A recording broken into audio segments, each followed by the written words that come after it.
सभी को हरे कृष्ण राधे राधे। तो इसने एक वर्ष दिखाया था 10:72 का कौन सा श्लोक दिखाया था, तो पाखंडी ने ये वर्ष दिखाया कि क्षत्रिय ब्राह्मण के लिए जीवन धारण नहीं करता, उसका जीना व्यर्थ है।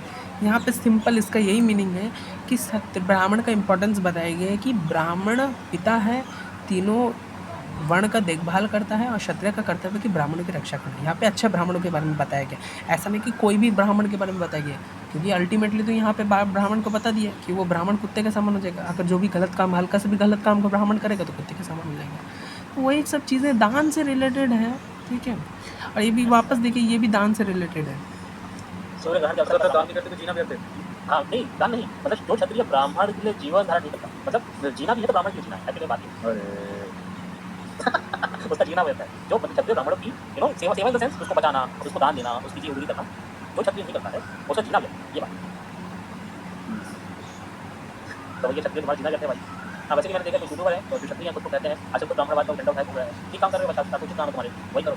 ब्राह्मण की तुम्हारी चाकरी करने तुम्हारा जो है शास्त्रोचित धर्म है, मतलब जो जनता को तुमको राज करना है, और तुम्हारा राजा कौन, तुम्हारा राजा ब्राह्मण है, तुम उसके चलो चाटे, वही शास्त्रोचित है तुम्हारी।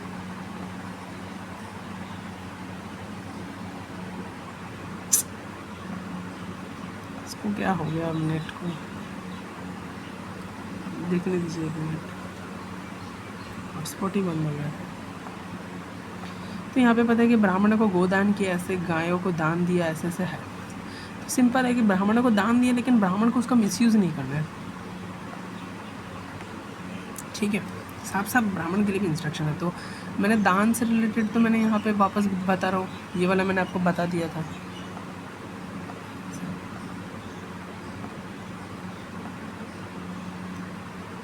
ये कौन सा है, 17-27।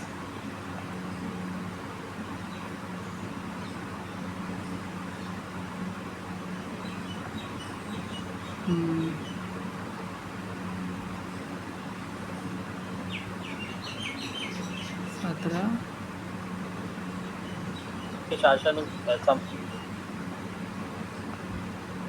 वही शास्त्रोचित है तुम्हारी। अभी देखिए 10/82 का 10 से 11 सूर्य ग्रहण के अवसर पर ब्राह्मणों को दान देने की भागवत पढ़ने आई। सूर्य ग्रहण में क्या होगा दान दिया जाएगा कि क्या लिखा है, उन्होंने ब्राह्मणों को दान दिया, उन्होंने किसने मैंने बता दिया, ऐसी गौओं को दान दिया जिन्हें वस्त्रों के सुंदर सुंदर झूले, पुष्प मालाएं एवं सोने की जंजीरें पहना दी गई। तो भाई गाय दान करोगे, सोना वोना पहना के करना है, ऐसे जंजीर का दान मत कर देना, समझ रहे हो ना, कपड़ा पहना के, सोना पहना के, सोने की जंजीर पहनाया है, इन्हें सोने का लॉकेट पहना देना। सब बात ब्राह्मणों को सुंदर सुंदर पकवानों का भोजन कराया। तो उन्होंने अपने मन में संकल्प किया कि कृष्ण के चरणों में हमारी भक्ति बनी रही। कृष्ण को भी अपना आदर्श मानने वाले यदुवंशियों ने ब्राह्मणों से अनुमति लेकर तब स्वयं भोजन किया। तो ये खाना भी तुमको तो खाना है, ब्राह्मणों की अनुमति लेकर खाना है, समझ रहे हैं ना बात। तो वही यदुवंशी जो कोई एक यूट्यूबर को यदुवंशी कहता है ना, वो यदुवंशी जो है वो ब्राह्मणों से अनुमति लेकर खुद खाना खाता है, ये उसका हाल है, ये हालत है भाई। तो अर्थात ब्राह्मणों को गोदान दिया, अच्छा स्वयं भोजन करें।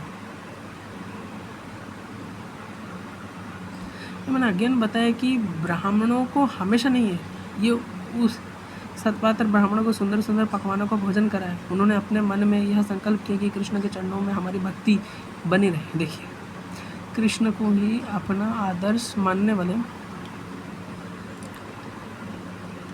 यदुवंशी ने ब्राह्मणों से अनुमति लेकर भोजन किया। ये इतना गंवार आदमी है ना, क्या बोलूँ मैं। ब्राह्मणों को भी इम्पोर्टेंस बताया गया है, तो आप ये देखिएगा, वही चीज़ है जो मैंने मेरा पूरा वीडियो देखिए तभी समझ आ गया, एकदम स्टार्टिंग से 1 से देखिए, 1 में ज़्यादा एक्सप्लेन किया, वही सब रिलेटेड वीडियोज़ है। अगर कुछ लगे तो मैं अच्छे से और अच्छे से मॉडिफाई करूँगा। तो ब्राह्मण की बात बनी रहे। आगे देखिए 10 का 84 और 20 क्या लिखा है, भगवान को ब्राह्मण भक्त का किताब देता, ब्राह्मण भक्त किताब देना, क्या लिखा है, ब्राह्मण ही वेदों के आधारभूत आपके स्वरूप की उपलब्धि के स्थान है, इसी से आप ब्राह्मणों का सम्मान करते हैं और इसी से आप ब्राह्मण भक्तों में अग्रगण्य है। कृष्ण द्वारा ब्राह्मण महिमा, कृष्ण के द्वारा ब्राह्मण महिमा, ब्राह्मण ही वेदों के आधारभूत आपके स्वरूप की उपलब्धि के स्थान है, इसी से आप ब्राह्मणों को सम्मान करते हैं और इसी से आप ब्राह्मणों भक्तों के अग्रगण्य हैं।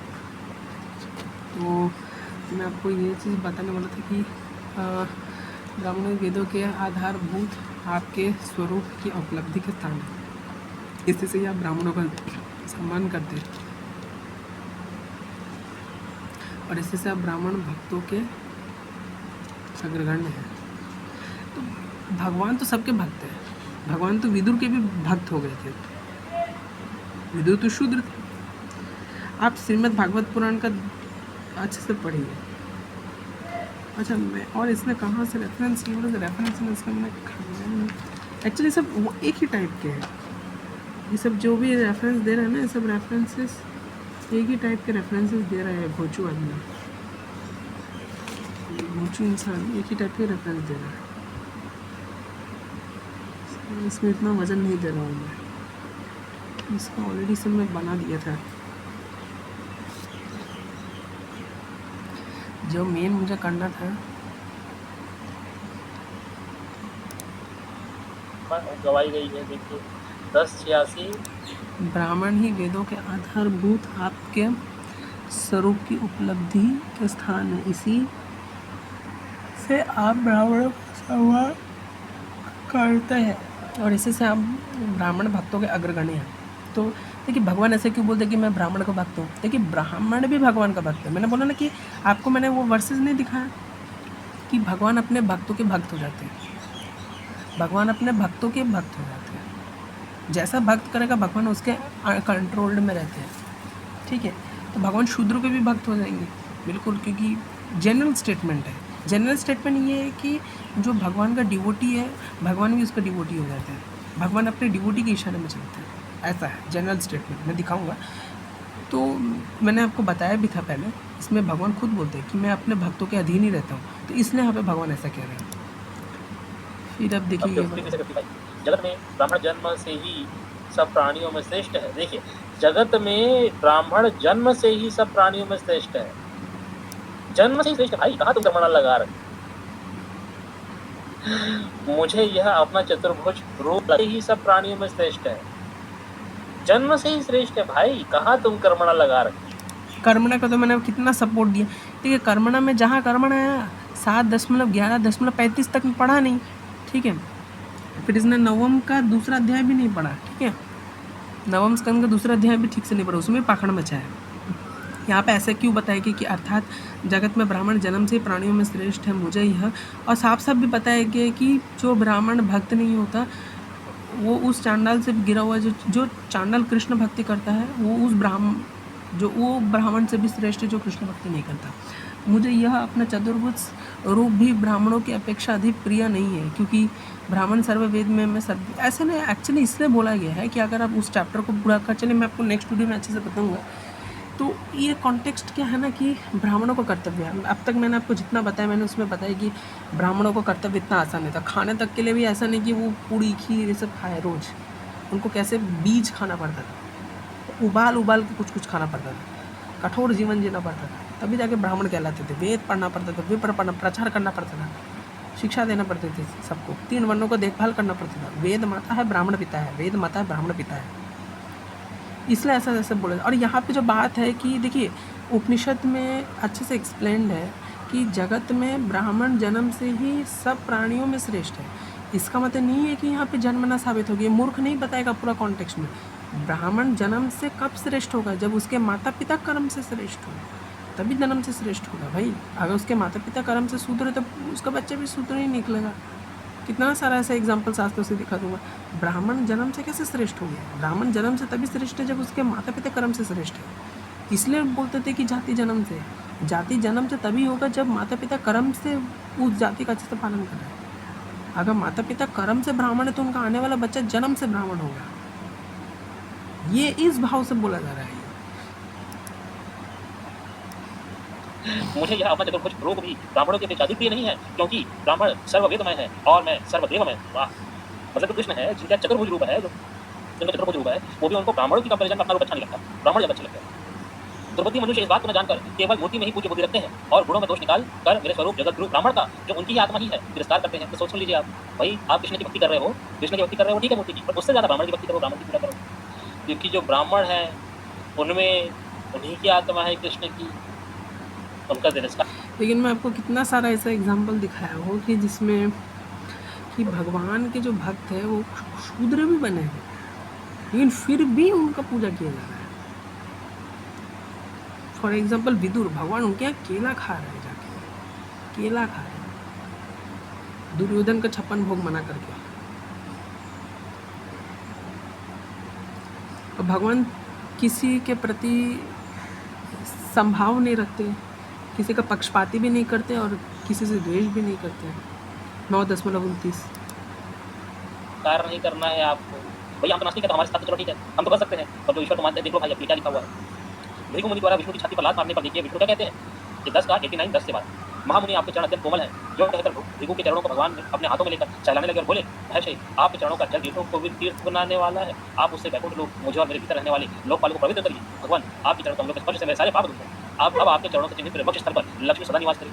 बताइए ब्राह्मण अगर लात मार दे तो भाई ब्राह्मण को चोट न लग गई हो, ऐसा कुछ ध्यान दीजिए आप।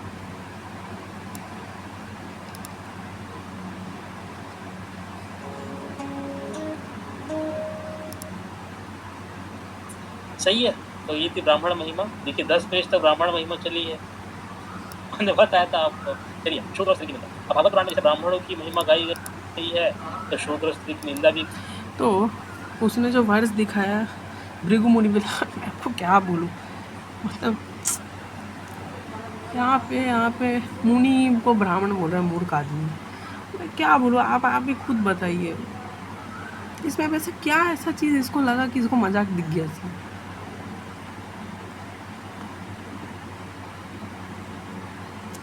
आप ही बोलिए, खुद समझिए। कुब्जा दासी थी, कुब्जा दासी थी, फिर भी भगवान उनको पत्नी के रूप में स्वीकार करते हैं।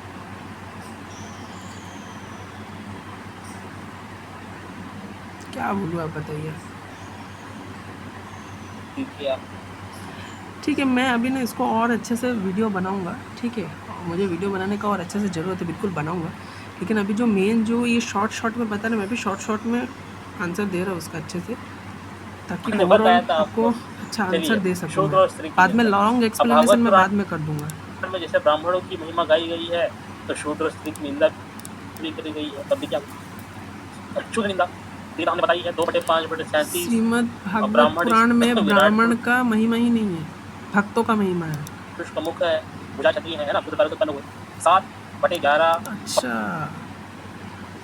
2.5 ये 37।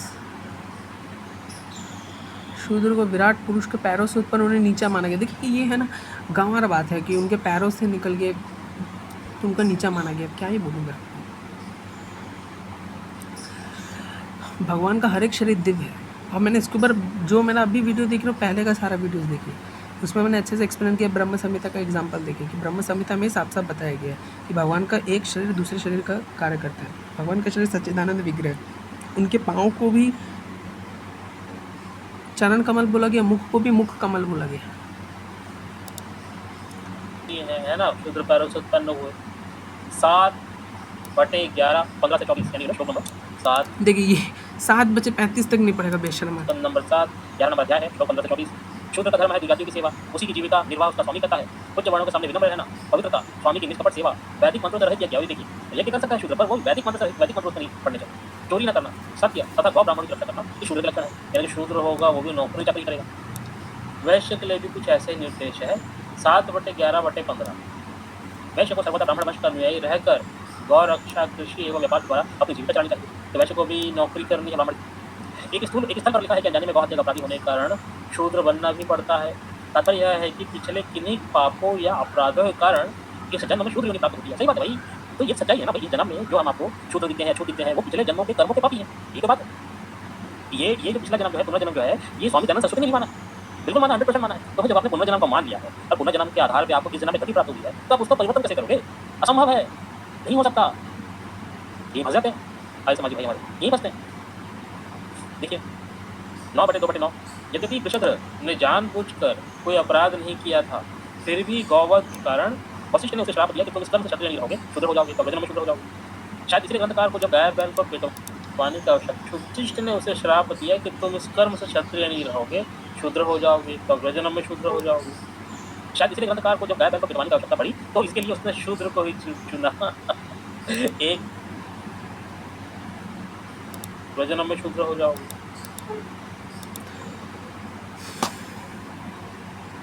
तो इसने ना फिर 9 2 29 9 उसमें भी ये पूरा नहीं पढ़ा है, तो अभी मैं आपको पढ़ के बताता हूँ क्या लिखा है उसमें। 9 2 9 देखिए कितना भयानक चरित्र है। 9 2 9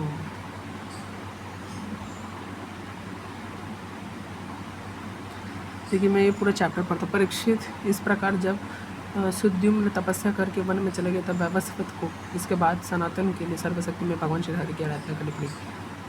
फिर उसने 9 2 9 एक्चुअली ये सब बताया था ना कि ऋषद ने जानबूझकर अपराध नहीं किया।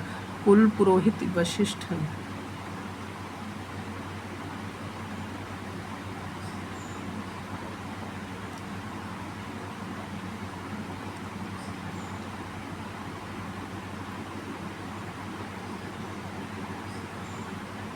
यद्यपि कृष्ण ने जानबूझकर अपराध नहीं किया था, फिर भी कुल पुरोहित वशिष्ठ ने उसे शाप दे दिया कि तुम इस कर्म से क्षत्रिय नहीं रहोगे, जाओ शूद्र हो जाओ। कृष्ण ने अपने गुरुदेव का यह श्राप अंजलि बांध कर स्वीकार किया।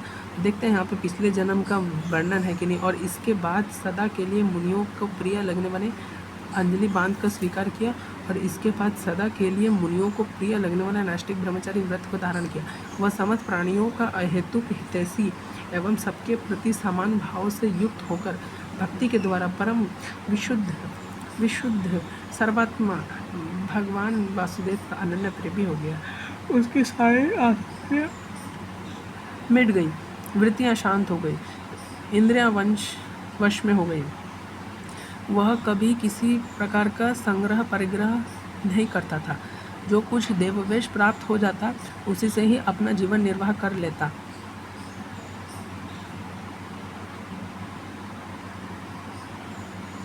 उसी से अपना जीवन निर्वाह कर लेता। वह आत्मज्ञान से संतुष्ट एवं अपने चित्त को परमात्मा में स्थित करके प्रायः समाधिस्थ रहता था। कभी कभी जड़, अंधे और बहरे के समान पृथ्वी पर विचरण करता। इस प्रकार का जीवन व्यतीत करके वह एक दिन वन में गया। वहाँ देखा कि दावाग्न धधक रहा है। मननशील परिषद अपने इंद्रियों को उसी अग्नि में भस्म करके परब्रह्म परमात्मा को प्राप्त हो गया।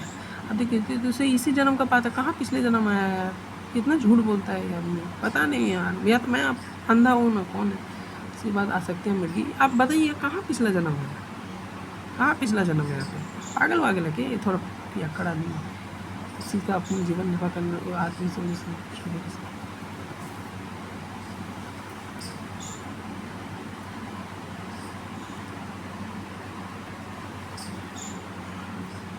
और इसका प्रायश्चित भी किया, लेकिन वो नहीं दिखाया। और ये सब इसी जन्म में ही हुआ है।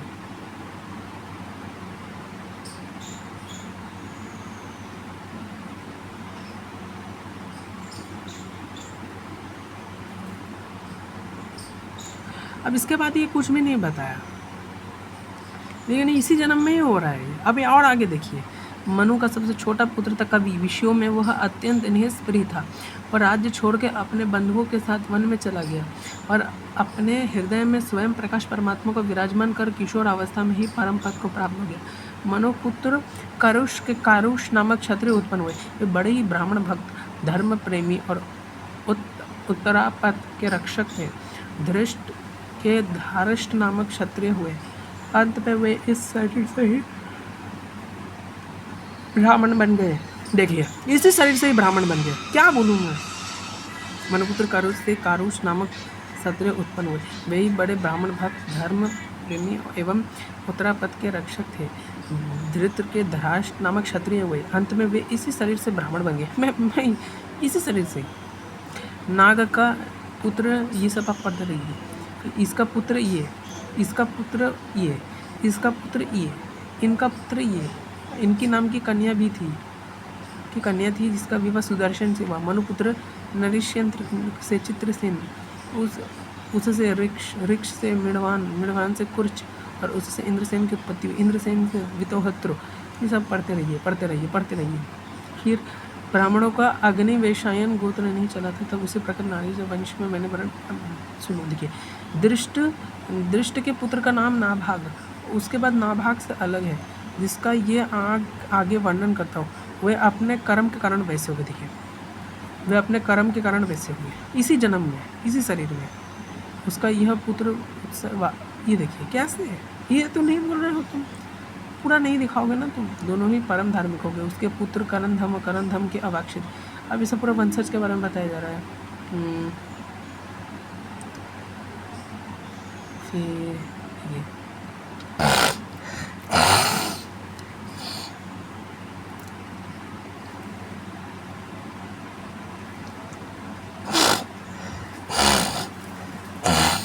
तो आप देखिए, तो ये पूरा तो बताएगा नहीं।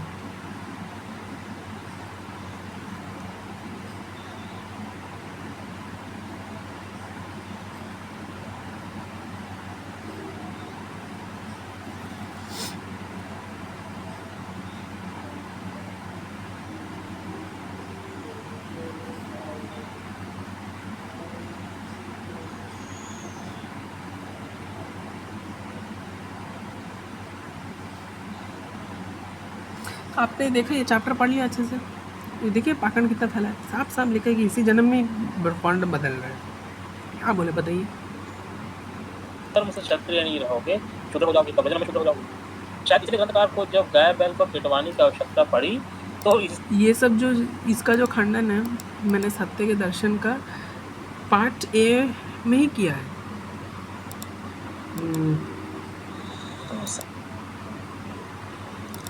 इसी में ही किया है। आप ये पूरा इसका part A, part B, part C पूरा देख लीजिए, इसी में खंडन मिल जाएगा आपको। तो मैं यहाँ पे आता हूँ। के लिए उसने शूद्र को ही चुना। 1/1 वहाँ पहुंचकर राजा परीक्षित ने देखा कि एक राजा वेशधारी शूद्र, एक राजा वेशधारी शूद्र हाथ में डंडा लिए हुए है और गाय बैल के जोड़े को इस तरह से पीट रहा है जैसे उनका कोई स्वामी ही ना हो। एक अन्य स्थल पर शूद्र के लिए अन्य वर्णों की सेवा करके जीविका निर्वाह करना पड़ा है। 10/24/20 ब्राह्मण वेदों के अध्ययन अध्यापन से, क्षत्रिय पृथ्वी पालन से, वैश्य प्राप्त वृत्ति और शूद्र ब्राह्मण क्षत्रिय वैश्यों की सेवा से अपनी जीविका निर्वाह करे। ये सारी बातें हैं। Join the 9th anniversary. Come build your own pocket city. Turn demo skills into आपको वैश्य प्राप्त वृत्ति और शूद्र ब्राह्मण क्षत्रिय पता है। 10/24/20 ब्राह्मण वेदों के अध्ययन अध्यापन से, क्षत्रिय पृथ्वी पालन से, वैश्य प्राप्त वृत्ति और शूद्र ब्राह्मण क्षत्रिय वैश्यों की सेवा से अपनी जीविका निर्वाह करें। ये सारी बातें हैं। अब पूजा वगैरह होगा शूद्र नहीं कर सकता, इसलिए यहाँ ब्राह्मण क्षत्रिय वैश्य के ही नाम पूज करें। ये सारी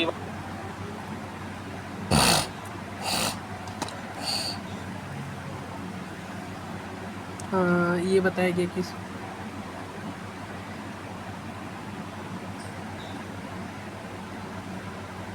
तो यहाँ पे जो बताया गया ना 10-24 10-24-20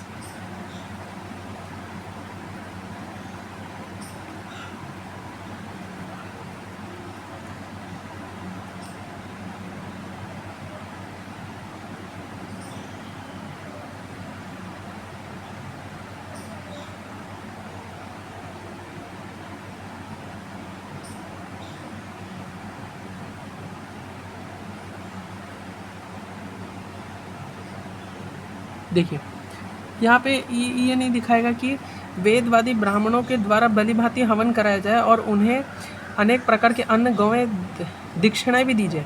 ब्राह्मणों के द्वारा किसको दिया जाए, और भी चांडाल पतित और कुत्तों तक को यथा योग्य वस्तुएं देकर गायों को चारा दिया गया और फिर गिरिराज का भोग लगाया जाए।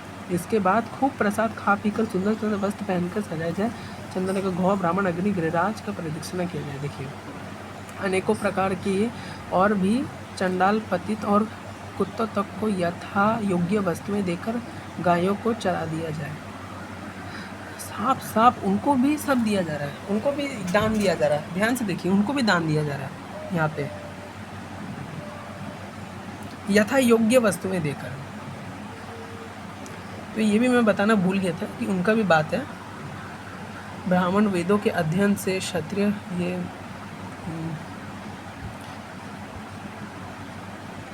पिताजी इस संसार की स्थिति, उत्पत्ति, अनंत कर्मश सत्व गुण वो गुण है।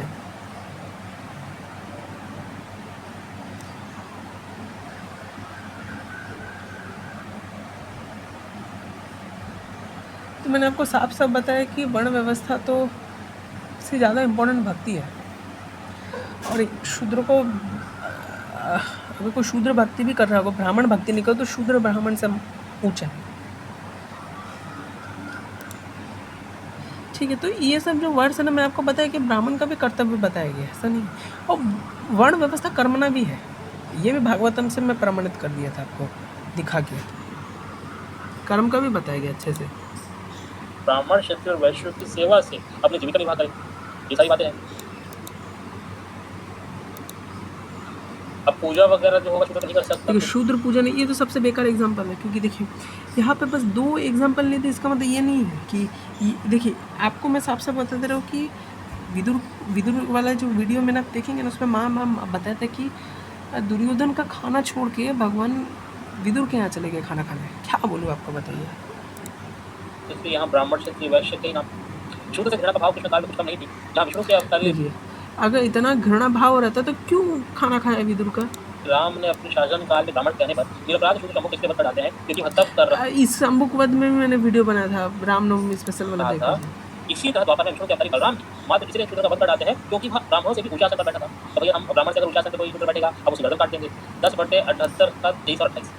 अर्थात बलराम ने देखा कि रोमहर्षण जी सूत्र जाति में उत्पन्न होने पर भी उन श्रेष्ठ ब्राह्मण से ऊंचे आसन में बैठे हुए हैं और उनके आने पर न तो उठकर स्वागत करते हैं और न हाथ जोड़कर प्रणाम करते हैं। बलराम यद्यपि विष्णु के वध से विरत हो गए थे, फिर भी उन्होंने अपने हाथ में रखी कुश की नोक से उन पर प्रहार किया और तुरंत मर गए। बताइए, कुश की नोक से प्रहार किया, जो हमारे रोमहर्षण जी थे वो निपट गए तुरंत। सही लगा।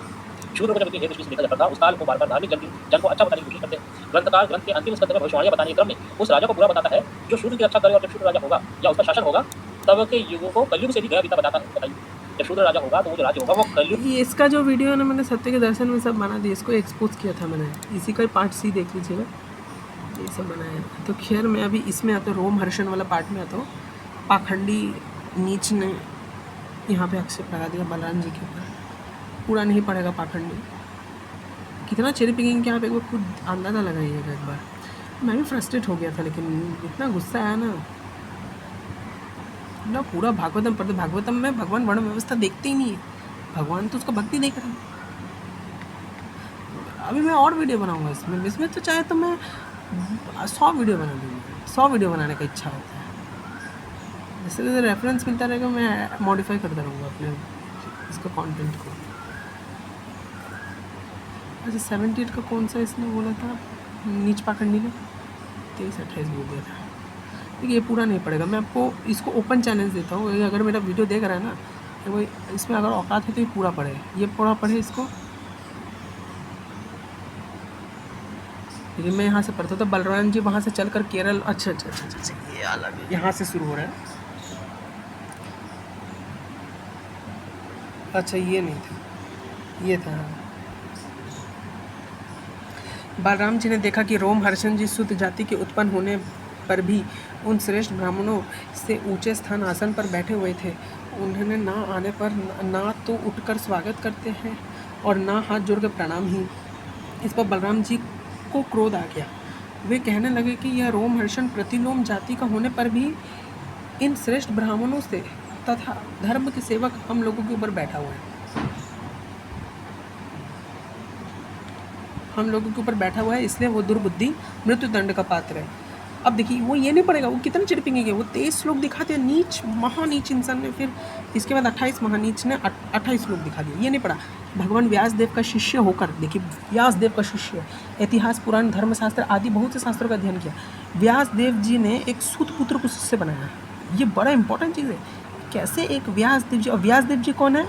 श्री कृष्ण द्वैपायन व्यास देव जी, इसलिए उन्हें भगवान शब्द से संबंधित किया गया।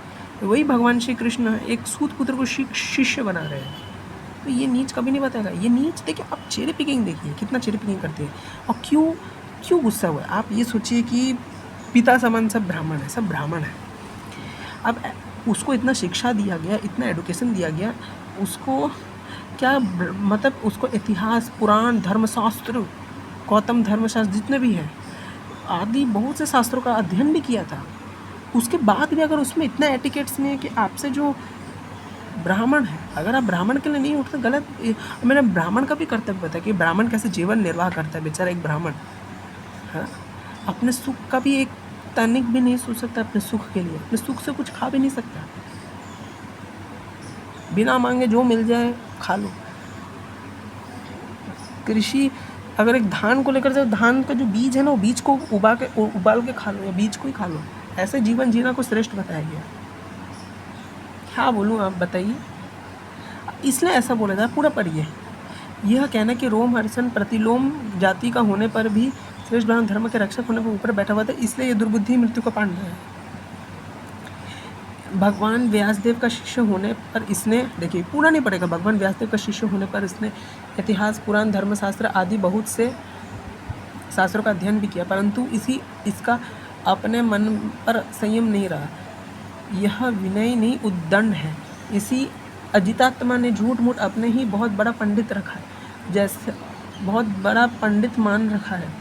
जैसे नट की सारी चेष्टाएं अभिनय मात्र होती है, वैसे ही इसका सारा अध्ययन स्वांग के लिए है। उसने ना तो लाभ किया ना ही दूसरे का। जो धर्म का चिन्ह धारण करते परंतु धर्म का पालन नहीं करते हुए अधिक पापी है, और मैं इसलिए उनका वध करने योग्य है। इस जगत में इसलिए मैंने अवतार धारण किया है। भगवान बलराम यद्यपि तीर्थ स्थान के कारण दुष्टों का वध करने अलग है, इसलिए कहकर होने पर ऐसा ही शुद्ध जी के मरते ही श्री ऋषि मुनि हाय हाय करने लगे चित्त में। अब देखिए, आप पूरा नहीं पड़ेगा। बलराम भगवान ने कहा, प्रभु आपने तो यह बहुत बड़ा अधर्म किया। यदुवंश शिरोमणि सूत जी को हम लोगों ने ही ब्राह्मणोचित आसन पर बैठाया था, और जब तक हमारा यह सत्र समाप्त हो जाए तब तक के लिए उन्होंने शारीरिक कष्ट से रहित आयु भी दे दी थी। अपने अनजान में ही यह ऐसा कर्म कर दिया जो ब्रह्म हत्या के समान है। आप लोग देखिए, ब्रह्म हत्या का समान बोला जा रहा है एक सूत पुत्र का मृत्यु को। क्यों? क्योंकि उसको व्यासदेव ने देखो शिष्य भी दिया है। इतिहास, पुराण, धर्मशास्त्र, बहुत सारे ग्रंथ का उसने अध्ययन किया। तो कॉमन सेंस है, उससे ज़्यादा अपेक्षा किया जाएगा।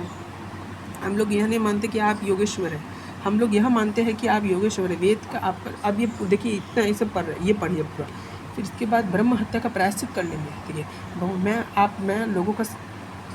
मैं लोगों को शिक्षा देने के लिए, लोगों पर अनुग्रह करने के लिए इस ब्रह्म हत्या का प्रायश्चित अवश्य करूँगा। देखिए, अतः इसके लिए प्रथम श्रेणी का जो प्रायश्चित हो, आप लोग उसी का विधान कीजिए। आप लोग इस सूत की लंबी आयु, बल, इंद्र शक्ति आदि जो कुछ भी देना चाहते हो मुझे बतला दीजिए, मैं अपने योग बल से संपन्न के देता हूँ। देखिए, ये पूरा नहीं पड़ेगा। बलराम जी, आप ऐसा कोई उपाय कीजिए जिससे आपका शास्त्र परिक्रम इन्हें मृत्यु भी व्यर्थ ना हो। हम लोग इन्हीं के वरदान दिया है और सत्य हो जाए। तो अब ये पढ़िए फिर रोमहर्षण को। देखिए, तो भगवान ने रोमहर्षण को इसलिए नहीं मारा कि वो सूत था, उठा नहीं, इसलिए मारा क्योंकि सूत हुआ। तुम देखो, इसलिए मारा क्योंकि तुमने भगवान वेद व्यास से शिक्षाएं ग्रहण की है। तुमने इतिहास, पुराण, धर्मशास्त्र और आदि बहुत से ग्रंथ शास्त्रों का अध्ययन किया। उसके बावजूद में तुम्हें इतना भी एटिकेट नहीं है कि तुमसे जो कर्म से गुण वाले ब्राह्मण हैं, इतने गुणवान कर्म से जो ब्राह्मण हैं, उनके सामने तुम मुट नहीं पाए। अब पूरा कॉन्टेक्स्ट पढ़े, इसको ओपन चैलेंज, ये पूरा नहीं पढ़ा है, ये तो पाखंड करे। अब भगवान बलराम खुद प्रायश्चित करना चाहते हैं, पढ़ेगा नहीं ना, आधा अधूरा पढ़ के भोगेगा। क्रम में उस राजा को पूरा बताता है जो शूद्र की रक्षा करे, और जब शूद्र राजा होगा या उसका शासन होगा तब के युग को कलयुग से भी गया बीता बताता है। बताइए, जब शूद्र राजा होगा तो वो जो राज्य होगा वो कलयुग से भी खराब होगा। ये वाला जो वीडियो है, इसे मैंने पहले बना दिया था, इसका पार्ट ABC देख लीजिए। उसकी बुद्धि इतनी दुष्ट होगी कि वह ब्राह्मण क्षत्रिय वैश्यों का नाश करके शूद्र प्राय जनता की रक्षा करेगा। ब्राह्मण लोग संस्कार शून्य हो जाएंगे और राजा लोग शूद्र तुल्य हो जाएंगे। शूद्रों का संस्कार इन वीरों का और मलेच्छों का राज होगा। ये दुष्ट लोग स्त्री, बच्चों, गौ, ब्राह्मणों को मारने से भी नहीं हटते। 12/1 का 37 से लिखा है। साफ लिखा है यहाँ, कलयुग में चारों वर्ण शूद्र हो जाएंगे। ये तो नीच नहीं बोलेगा, नीच इंसान ये कभी नहीं बोलेगा कि कलयुग में चारों वर्ण शूद्र को हो जाएगा, और यहाँ पे शूद्र चारों वर्णों को बोला जा रहा है। ये आप मेरा वो वीडियो देखिए। मैं इसलिए करना चाह रहा हूँ कि मेन चीज़ में घुसना चाह रहा हूँ। कैसे वश रानी हो सकता है? यह कहीं भी ग्रंथकार ने स्पष्ट नहीं किया, स्पष्ट कर दिया है। पूर्व जन्मों का मौका मिला है, यही तो स्पष्ट है। और क्या चीज? विश्वास करो बस, जो धर्म होता है वास्तव में। और क्या, जो क्वेश्चन इसका आंसर करेगा वहाँ ठीक है, नास्तिक भगा देना है अपने को, देश में नहीं। शूद्र के प्रति ऐसे घृणा में विचारते और ऐसे फिर ये एक सत्र में मैंने कवर कर दिया। तो हमारे लगता है जैसे ग्रंथकार स्त्री को मात्र काम का प्रतिष्ठा कर दिया जाए। स्त्री निंदा ठीक, अच्छे। अब देखिए, ये वर्ष पढ़ता है, देखिए पाखंड का चरम सीमा देखिएगा।